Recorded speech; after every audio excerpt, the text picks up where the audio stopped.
Hey, everybody. Welcome back to the Dental Momentum podcast powered by Duckett Ladd Dental CPAs and Advisors. Jared Duckett back at you with my business partner, Bill Ladd.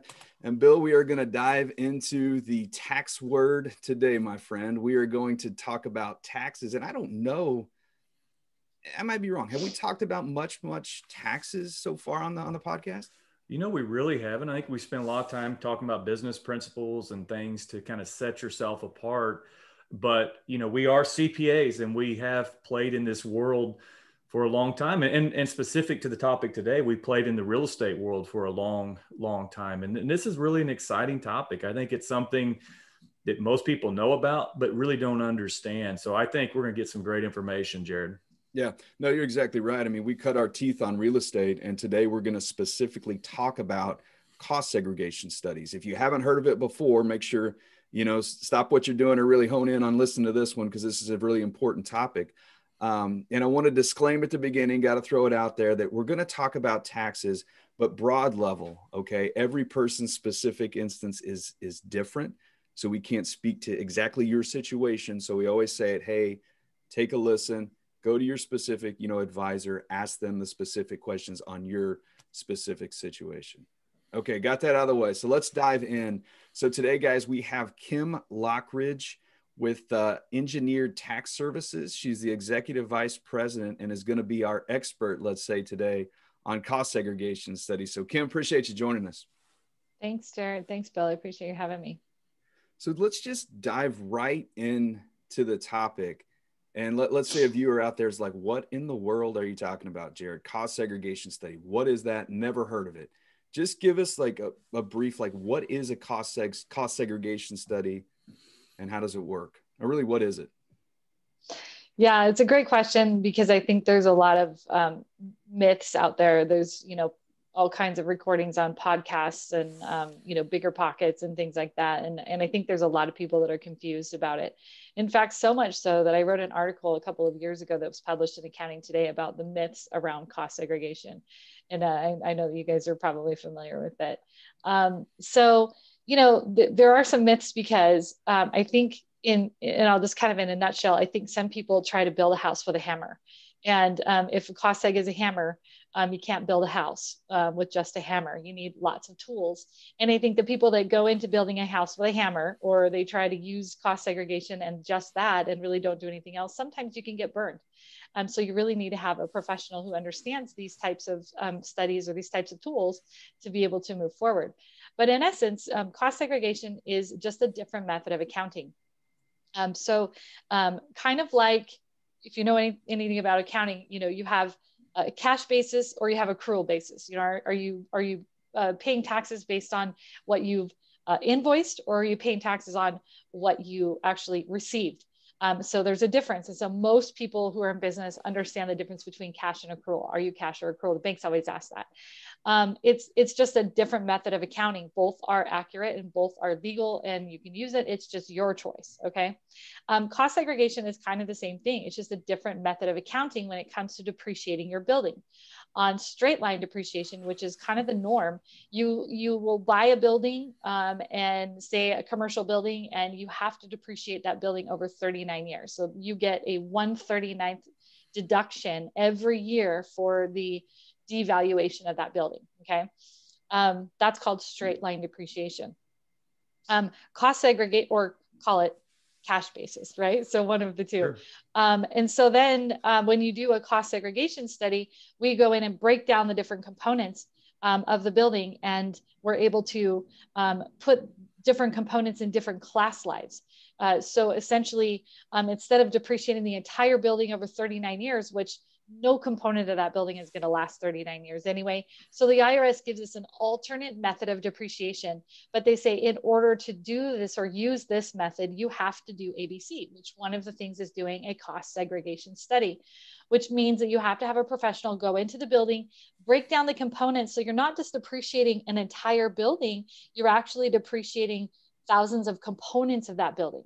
And then as a result of us breaking that building down, you have the ability to take segments of that building and put them in different buckets, different class lives. So instead of 39-year class life, say we can put the carpeting into a 5-year class life. Okay, so things like that. All of the things that are not designed to last 39 years can be broken out. So some of the mechanical, the electrical, and plumbing are really big for dental offices because there are so many of them, so many sinks to wash your hands, and electrical for the chairs, and the water, for the tools. So all of that is mechanical, electrical, and plumbing, which we know the equipment is 5 years, but the mechanical, electrical, and plumbing can also go into 5 years, okay, which could be very, very valuable. Things like landscaping can go into a 15-year bucket. Okay, so in a nutshell, now you can start to see that instead of depreciating all those assets over 39 years and only taking that diminishment over a long period of time, you get to take them in faster class lives and break down those assets in 5, 7, or 15-year class lives, ultimately getting more depreciation up front, which offsets your income, which helps you save on tax. Okay, so it's just a different method of accounting. Both are legal. Both are allowed. In fact, in the audit technique guidelines from the IRS, when they're teaching their auditors how to audit cost segregation studies, they are saying that this MAKERS is what it's called, not straight line, but MAKERS methodology is the preferred method of the IRS. So they want to see this kind of breakdown. It's just not everybody wants to pay for a study. So that's where we have some pushback. So let's jump off right there, because I think that's a great point. Let's talk to somebody out there right now who says, that sounds great, Kim. I think I can probably take a look at my building and look at the plans, and yeah, I could probably break out some of this stuff, do it myself, cost seg. Talk to us about, some of the way, how would you look at that kind of mentality and some of the dangers that maybe are built into that? Yeah, so I mean, it's fine. You can go ahead, but the cost segregation is fairly difficult. I mean, the court cases have dated back to the 1940s that kind of established cost segregation, and these court cases over the years is kind of what brought us to where we are today. And there have been so many. I mean, just in the last 6 months, we've had 3 rev procs, which are IRS changes in tax law. And so if you haven't studied cost seg from the 1940s and all the court cases and bring yourself to speed, you might get yourself in trouble, because they do require that a building professional is the one who does the cost seg. That's why they're allowing the tax deduction, is because they're saying we want a building professional to be able to go in and kind of certify that what was involved in that building, not only breaking down the building and the components, but also understanding and knowing what bucket to put them in. There are lots of court cases about walls. Where do you put a wall? And so it becomes very difficult if somebody wants to do it themselves. I always kind of liken a cost seg study to if your CPA is your family practice doctor, then ETS would be your brain surgeon. And just like, people understand medical terms, and you would understand that, you're not going to go to your family practice doctor for brain surgery, right? That would be a little scary. Yet people do it in tax all the time. I have a brother that, and the same way, you're not going to come to someone like me to be treated for the flu. That would be very expensive, right? So there's a place for it, and a cost seg study, you would need a professional. And in our world, some CPAs try to get into doing cost seg. And that is also somewhat dangerous, because technically speaking, unless you're a building professional, which a CPA isn't, they can't break down by law the mechanical, electrical, and plumbing, which is what I was talking about earlier. So essentially, a CPA doing it is going to leave money on the table, because they're going to take the easy stuff that they know they can take, carpeting and things like that. So having a professional or having a brain surgeon come in, even though maybe it's a single family home or something smaller, is still beneficial to making sure that you have an expert doing it right the first time. Yeah, I'm glad you said that, because engineered tax services, a specialty tax service provider, and like us at Duck at Lad here, we don't perform cost segregation studies.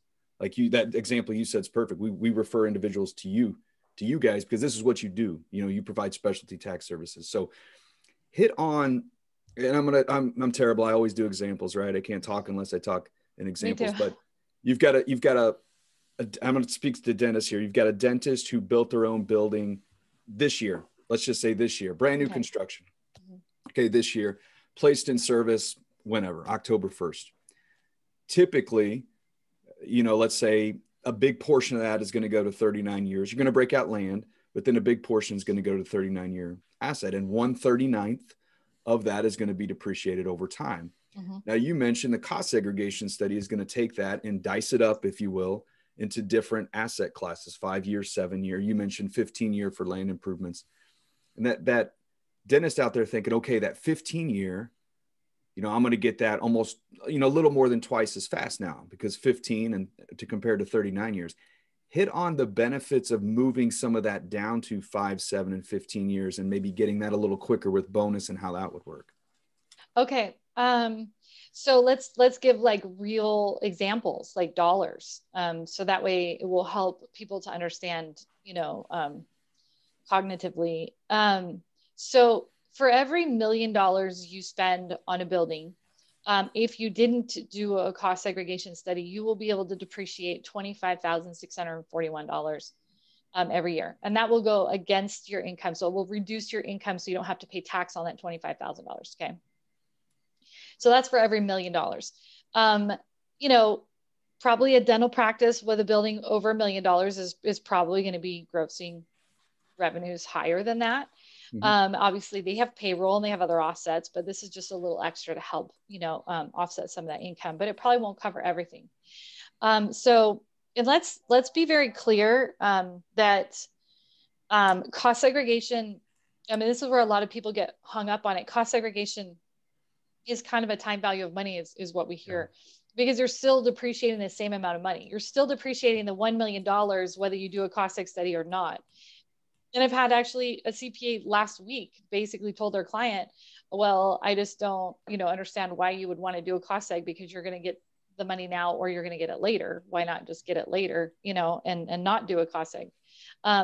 But there are so many different benefits to the cost seg. And I'm a real estate investor. So this is really important when you have somebody who's an investor or an entrepreneur, right? Somebody who owns their own business. They know the value of putting money and investing money back into their practice. They understand the value of buying new equipment to help them add a new revenue generation stream, right? They understand the investment side of it.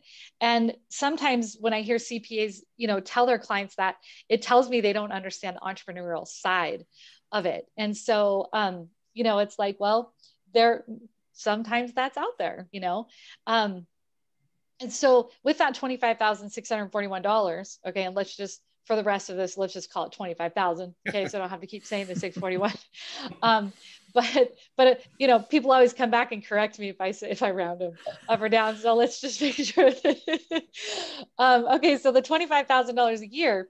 But let's say we do a cost seg study, and on a real example that we worked with one of Bill's clients recently was a dental office, and their building was a little bit more. It was about a $4 million building, but their results, it's all relative, right? So it's every $1 million you spend.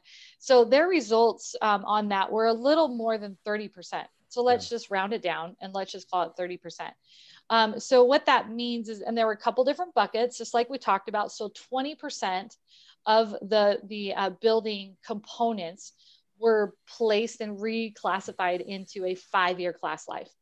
And then another 10%, roughly 10%, went into a 15-year class life. Now, things in a 15 would be all the stuff outside, like your signage, your gates, your fences, your parking lots, landscaping, sidewalks, curbing, gutters, that kind of stuff. Okay. So that's all outside stuff. So about 10% of the cost went into a 15-year bucket. So essentially that equal, if you take the $1 million and you multiply that by 20%, they were able to depreciate. And the way that it works is that you then in a 5-year bucket get to depreciate that portion, which in this case is 20%, over 5 years instead of 39. Okay. So that $200,000 of the 1 million gets to be depreciated over 5 years. So that $200,000, let's divide that by 5. That's a $40,000 a year deduction for 5 years. Okay. So that's how that works. Then the $1 million and you multiply that by the extra 10%, you get another $100,000 that gets depreciated over 15 years. So you divide that by 15, you get another $6,700. Okay, so you have 40,000, then 6,700. Okay, and then whatever's left, which is 70% of your building. Okay, so we've taken 20% in 5-year, 10% in 15-year. Now you have 70% of the building left, so $700,000 gets depreciated over 39 years. Okay, so if you divide that, you get another 17, basically $18,000. Okay, so by doing this study, you now have different buckets to draw from. Okay, so you have basically what we had talked about. We have $18,000 a year for 39 years. So that's 1 point for the 39-year property. Then you have $6,700 for your 15-year property each year. And then you have the $40,000 for your 5-year property, and you have that for 5 years. So essentially that equals up to about $65,000 for the first 5 years. Okay, you get to take $65,000 in deductions against your income instead of $25,000. Okay. Big difference, yeah. So that's very beneficial for somebody who may be just starting out. Maybe they don't have the income to offset, but maybe in a couple of years, their pro forma is looking really good. If they don't use the whole 65,000 that year, they can roll that forward to next year. So it just banks onto the income for next year. Okay. So tax planning is important to make sure that you can utilize those benefits in that way. Should I just go into bonus depreciation? Yeah. For real, yeah. Okay. So I'm a big proponent of making sure that you understand kind of the calculations, and hopefully these are making sense if you're kind of writing them down.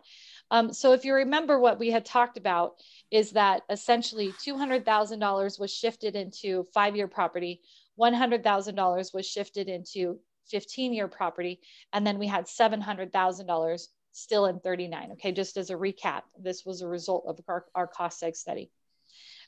As a further benefit, and because you've had a real estate president for the last 4 years, the Tax Cuts and Jobs Act, okay? The Tax Cuts and Jobs Act came out in 2017 and was allowed that on new or used property, and that was new, it used to just be construction, but on new or used property, you are now eligible for 100% bonus depreciation. What is that? So bonus depreciation used to be 50%. It used to only be on new construction. Okay. So prior to the Tax Cuts and Jobs Act, this particular building that was new construction that Bill used as an example would have only qualified for 50%. But because of Trump's tax bill, the tax cuts, they increased it to 100%. And they included, purchases. So now you don't have to build it, you can actually buy it and still get bonus. Now, what does it mean?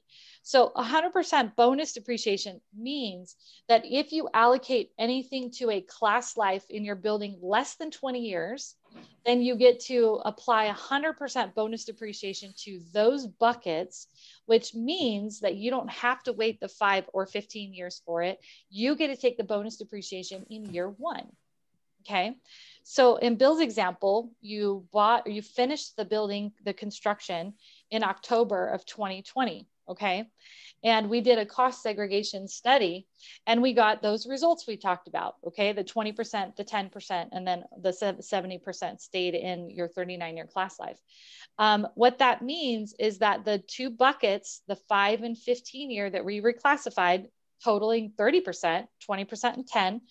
Okay, so you total the 30% gets depreciated in year 1. Okay, so now you get to take a tax deduction of $300,000 in year 1 in 2020, even though you've only owned that building for a couple of months. Okay, now that could be very, very powerful. Maybe this is a dentist who has multiple locations. They've been in practice for a long time, or they've built their first building and they have established cash flow. Maybe they could really use these tax deductions. Maybe COVID has done a number on their income. And so what happens is they can take this bonus depreciation in the year that it was placed in service. You can also go back to years prior that you placed your building in service and still get makeup depreciation and or possibly bonus depreciation. But 2020 is actually the last year that you can go back retroactively. So it's really important that if you do own a building and you could use some losses to offset some income or save on taxes, that 2020 is the last year to do it. Do you guys have questions before we goes into the CARES Act? Because that takes it one step farther. No, I think it's, by the way, because it's like, wait, there's more. This is a fantastic topic. And I think that you spelled out well, you know, in small business, and we're seeing it right now with the deductibility of PPP forgiveness, cash is king, and having cash in your business now is going to be what's really going to allow you to invest in yourself and invest in your growth. And in my opinion, stimulate the economy. I do think it's a good time to pause right now and to reiterate Jared's point, and Kim, you'll agree with this. When you start talking about depreciation in real estate, especially with a dentist as a working professional, the rules are extraordinarily complicated. You know, it's not cut and dry. We certainly don't want to paint a picture that every dollar depreciation you'd be able to take. There's what's called passive rules. There's self-rental rules, reasonable rate of rent rules. I mean, there's all kinds of things that you have to be aware of. But the point we want to make is this is a strategy that done well can help most dentists that own a good building, you know, that own their building, but it'll have varying effects. And you really need to get with your advisor in conjunction with Kim and her team to see, does it make sense? So I wanted to interject that, Kim, but please continue. Well, I'm going to jump in there too. And just for the listeners out there that was, you know, Kim was going through all the calculations. Two numbers that are in my head, and I hope I got this right, is let's say without a cost seg, the 139th on this $1 million example, rounded down, right? 25,000. And that's a full year, 139th. All right. Compared to the cost seg with the 30% that was going to 5.7, less than 20, let's say. So that's 25,000 compared to a $300,000 deduction. That's the power of the cost segregation study. And like Bill said, you need to work with your advisor to make sure you can benefit from those, let's say, losses or deductions, I guess I should say. But that's the power. That huge difference between 25K and 300K is accelerating that depreciation up. So go ahead, Kim, dive into the CARES Act like you were going, and keep going. You're on a roll. Yeah. So kind of going back to real quick about what Bill and Jared said too, you know, let's go back to the first comment about, hey, what if I just do this cost seg myself?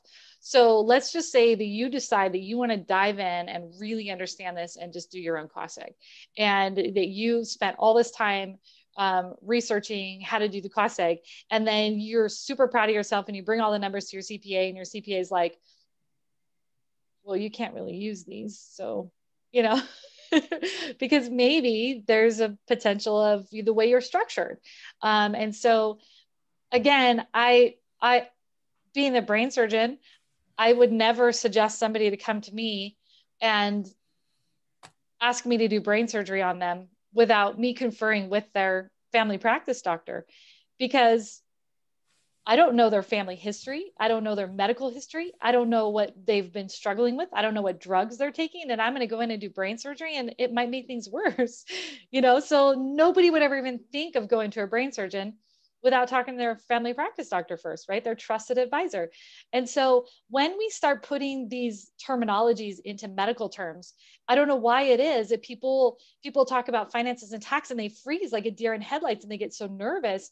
But when you talk about medical teams, they're like, they get it, right? So we have to create that analogy, because you've got to confer with your family practice doctor forever. There's service providers out there who, they're cheap.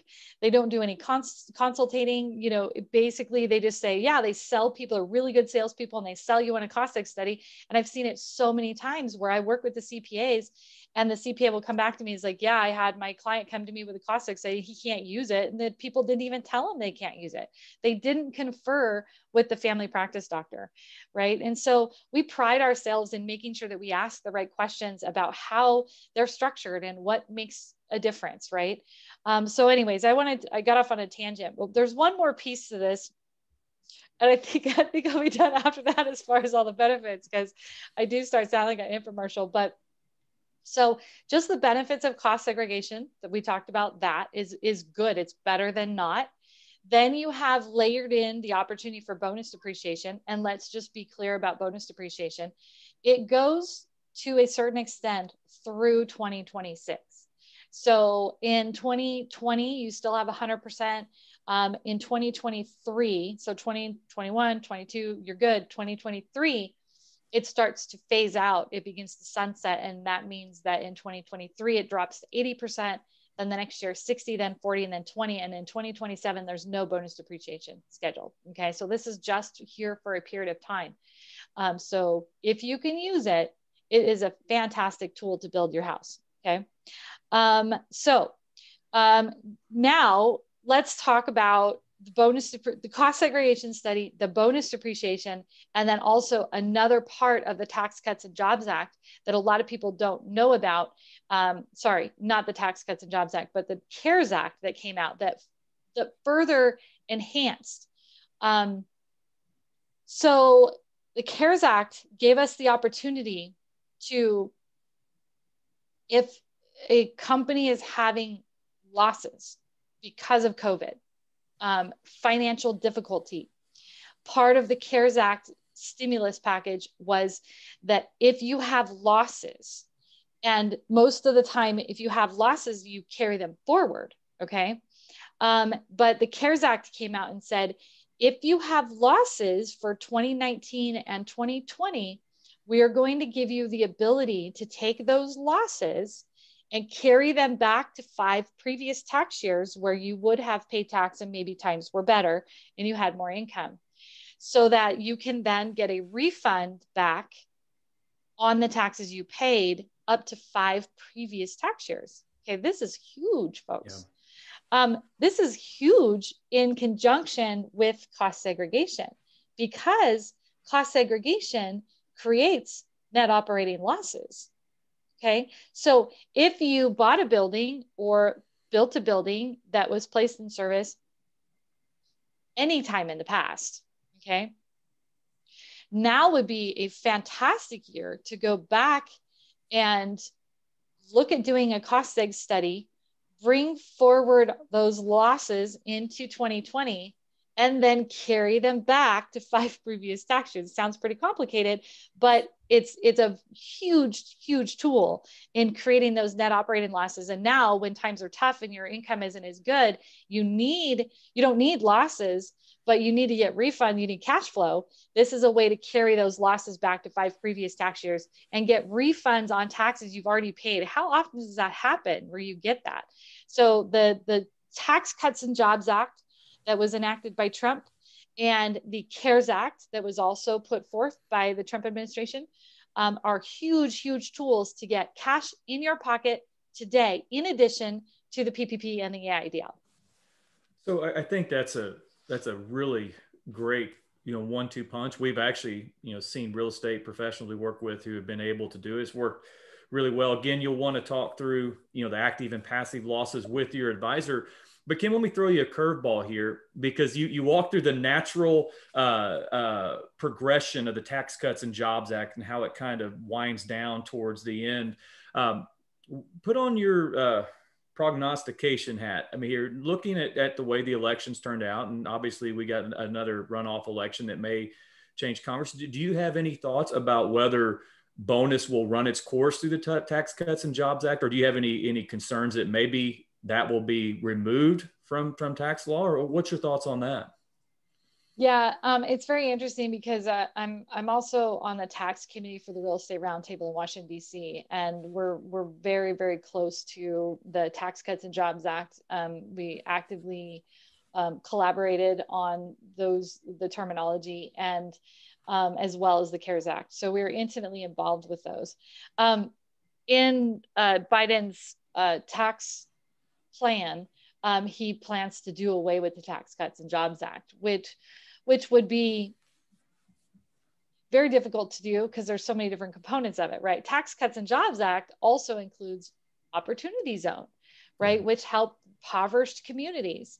So why would Biden take that back and hurt impoverished communities when right now wealthy, real estate investors are being incentivized to go build and rehab buildings in those impoverished communities to help those people get a little bit better elevated job, right? Maybe move them from working at a McDonald's to working in an office or something like that, right? So they're incentivizing, increasing, and helping impoverished communities take them to the next level. So that doesn't make a lot of sense to me. So I think he might talk about doing away with the Tax Cuts and Jobs Act, but hopefully his advisors are going to be able to come back and say, you know, if we did that, that would really hurt a lot of people in those areas. The same thing with bonus depreciation. Now, bonus depreciation has been around in some form since 2006, which was George Bush, but it also ran its course through Obama. And we ended up having the housing crash in 2010. And in 2011, Obama used bonus depreciation, increased it to 100% for that year, 1 year only. So we see that this is a bipartisan incentive, right? They use this to help the economy at the time that it's in the most need. If we have Biden do away with the Tax Cuts and Jobs Act and therefore bonus depreciation, you know, he can look at it like, well, I'm going to, you know, tax these rich people that own real estate. But really, ultimately, what's happening is that these quote unquote rich people are really struggling financially because they're already getting hit with people not paying their rents. They didn't qualify for PPP because in many cases, real estate owners don't have enough employees to make a difference. So real estate owners are across the board, and just because they own real estate doesn't mean they're wealthy. So it really creates a very, very difficult, anomaly if they were to do away with it altogether. Plus, one other point is that Trump was pretty intelligent in the fact that they already created a sunset date to it so that it gave less reason for a new regime to come in and just do away with it, because they're going to put all this energy and effort into trying to change it or do away with it, but it's going to go away in a couple of years anyways. So why not just let it run its course? The next part of that, which if you haven't concluded, I don't think bonus depreciation is going to go away, but here's the last piece of this is that remember when I first started this podcast is that bonus depreciation isn't anything extra. You're getting more money in your pocket, but it's just a reallocation of exactly the same $1 million, whether you get it now or get it later. Now, if you told me that I won a scratch it ticket, I won $40,000, and you said, hey, Kim, we're going to give you $40,000 today, or we're going to give you $1,000 a year for 40 years, as an investor and an entrepreneur, I'm going to choose the $40,000 in year one, even if I have to take a discount on it, which would be the cost of the cost seg study, right? Even if I have to take a discount on it, because I can take that money and use it when I need it the most to reinvest and put that money back in my business or hire new people that are helping me make more money. If I was to get $1,000 a year, I would probably spend it on groceries and I would literally eat it. So I have nothing to show for it. Right? Nothing. So I want something to show for it. So if I'm going to spend the money on a cost seg study, I'm going to use that money. If you're somebody who wants to spend money on a cost seg study and then really throw that money in the bank, you're wasting your money, right? I mean, literally. So, there's reasons to do it and reasons not to do it. And with the whole Biden campaign, I don't see bonus depreciation going away. If it does, then I guess we'll just figure out something else. Yeah, no, I mean, you're talking about the time value money. $1 now is worth more than $1 in the future, hands down, because you can figure out what to do with it and invest it now. Talk about, so viewer out there listening right now, they're like, yeah, I think, I own this building. I own my dental practice, and I want to put this out there. My example here was new construction. Doesn't have to be new construction. Bill's example here with the client we worked with directly with Kim was a building placed in service before, not this year, was an older building. But just walk through kind of the process. Like, what would it look like? Doctor comes and says, yeah, I think, I want to do a cost seg study on this asset. What does the process with you guys look like? Yeah, so we do a complementary benefit analysis. We'll do kind of a consult and ask you some questions, hopefully that you'll be able to answer so that we can make sure that you can utilize the benefits. And then from there, we do a complementary benefit analysis and talk about what we think the benefits are going to be for that particular project. And they're based on a criteria of location, size, and type. and then, how long it's going to take our engineers to complete a study. The whole process takes about 6 weeks from start to finish. It's a full-blown engineering study. We are engineers, but we also know tax law very, very well. So that's important, because you don't want an engineer who doesn't understand tax doing your cost seg study. And you don't want a tax person who doesn't understand engineering doing your cost seg study. So basically, you're going to have, us come in we're going to do a site visit on that project. We'll give you your results. We'll make sure the numbers are all correct. And then we're going to go to final. So it's about a 6-week process from start to finish. Yeah. And I can speak to that process, Jared. I mean, having worked together, Kim, it's a very seamless, easy process. The experience is great for the clients, and the complementary analysis in my mind makes this a no-brainer. If you have a building, I would ask Kim if you feel like there's any kind of size restrictions or dollar restrictions that you feel like, hey, if it's below this amount, it probably doesn't make sense. But if not, reach out to Kim and her team and get that analysis and see. But I will ask you that. I mean, do you feel like there's kind of benchmarks you would look for if you were a practice owner to decide whether to reach out to you? Yeah. I haven't met a building yet that hasn't been beneficial to do a cost seg study on. There are smaller projects. Maybe you did a 1031 exchange and your basis is really low, or you've owned it in the family for 30, 40 years and you really don't have a lot of basis left. But, if you've owned a building that long, chances are you've done some capitalization expenses and you've put those on the depreciation schedule, which we can also do a cost seg study on. But essentially, even a small single family home that's a rental, surprisingly, we can make it make sense to do a cost seg study. We'll have a limited scope study. We won't do a full-blown engineering study, but we can still do a study and get you some really good benefits. And it's very cost effective. So there really isn't a minimum. Yeah. And the key thing, and I'm just thinking through, so you do the analysis, then that individual, that taxpayer, take that to your tax preparer, your tax strategist, and say, how is this? This is roughly what the accelerated depreciation or catch up is going to be. How is this going to pertain to my specific situation? Right. Because it could be all, it's all different. Yeah. Like I said. And so, yeah, it's, I think it's, I'm not going to say no brainer, but literally get with Kim. I mean, you guys can see she is an expert on this subject, exactly how it works, the ins and outs, and it's complicated, with the bonus depreciation and everything. So if you're interested, definitely reach out to Kim. I mean, it's a complicated deal, but for sure it could yield beneficial tax results to your specific situation. So Kim, I want to kind of end on the question we always ask. And that's, I guess I'm dating this again. I need to stop dating these episodes because it forces them to put them out here, but maybe we're at the end of 2020, maybe if they're beginning of 2021, but that dental practice owner out there right now, what is something that they can be doing right now in order to start gaining momentum in their dental practice? Yeah, I'm not a dentist. So my response to this would be just as a patient, right? And before the call, we were kind of talking about some of the things, I think online presence is huge. I mean, if you don't have an online presence with social media or whatever, then, you're going to struggle. So that's the first thing. So have a really good website, make sure that you have a lot of hits, social media, you're putting content out there, on Facebook, but really the place that I go to find a dentist, would be Nextdoor. That's my new thing. I go to Nextdoor and I go out and I put a request out there to all my neighbors in the area, say, hey, I'm new to the area.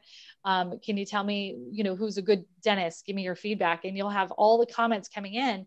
And I'll usually go through and just count like, oh, that guy has like 4, recommendations. And so having a presence on Nextdoor, I think, is huge for people who are just moving to the area, new clients, new patients, new tenants. I mean, those people that are just moving to the area are your biggest opportunity, right? Because they're looking for a new dentist, and that's going to be probably the biggest. Now, I live in Tucson, Arizona, which is completely blowing up. It feels like everybody from California is moving here. So if you're in a place that is constantly having new people move in, a tool like Nextdoor, I think, would be brilliant. So make sure that you're having a presence there. Make sure that you're responding to people who are recommending you, because that goes a long way when somebody says, hey, thank you so much for recommending us. Come in for a free gift, or, you know what I mean? We'll give you a free cleaning for mentioning us, or do some sort of promotional item on, Nextdoor or social media or something like that. That would be my suggestion. I think it would work really well. Yeah, I love it. Guys, I mean, cost segregation study. If you've heard about it and been thinking about it, this is kind of a nudge to go a little deeper and dive in and see exactly what it's like. Go ahead, Bill. And Jared, we're big believers in assembling the right team, right? Everybody loves Marvel movies. I mean, you find people who are great at what you're not great at. And as CPAs, people probably think we're great at something like cost. We're not. We don't want to be, but we find people that are great. And I think you said it very well, Jared, that Kim knows this law inside out, and this is what they do, along with other things that we'll get into at some point down the road. But Kim, tell us, how can they reach out to you? What's a good way for them to make contact? Yeah, thank you. So you can probably do a search on Google for my name, just Kim Lochridge, and it's Lochridge. So that might help. I'm on LinkedIn. I publish all kinds of articles there. I've got a great presence. Also, our website is engineered with the ED on the end, tax services with the S on the end. So engineeredtaxservices.com. You'll see me in there on the team page. You can find me. I just ask, just send me an email and I'll make it really easy for you. I know that there's a cost seg request form and all that stuff, just to ensure that it comes to me. I'd appreciate it if you just email me directly, it'd be better.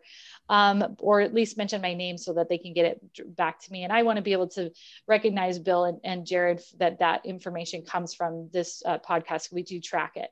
So yeah, just it's either K Lochridge at engineeredtaxservices.com, or you can go to engineeredtaxservices.com, our website, and you can get my email from there.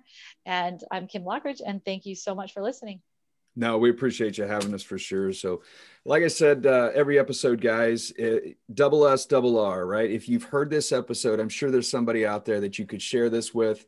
Do it. I mean, this is really good information. Share this episode, subscribe to the podcast if you haven't already, so it comes right to your feed. Give us a rating. This was a rock star one as always, so we appreciate it. And then leave us a review. We're always open to comments from you guys, anything else you want to hear. But again, Kim, I appreciate you joining us. A lot of really good gold nuggets in here. Go back and listen to this a couple times, guys, but then get with your advisor to see specifically how this can impact you. So guys, Kim, appreciate it. Bill, appreciate you as always. We'll see you guys. We'll talk soon. Thanks, Jared. Thanks, Bill.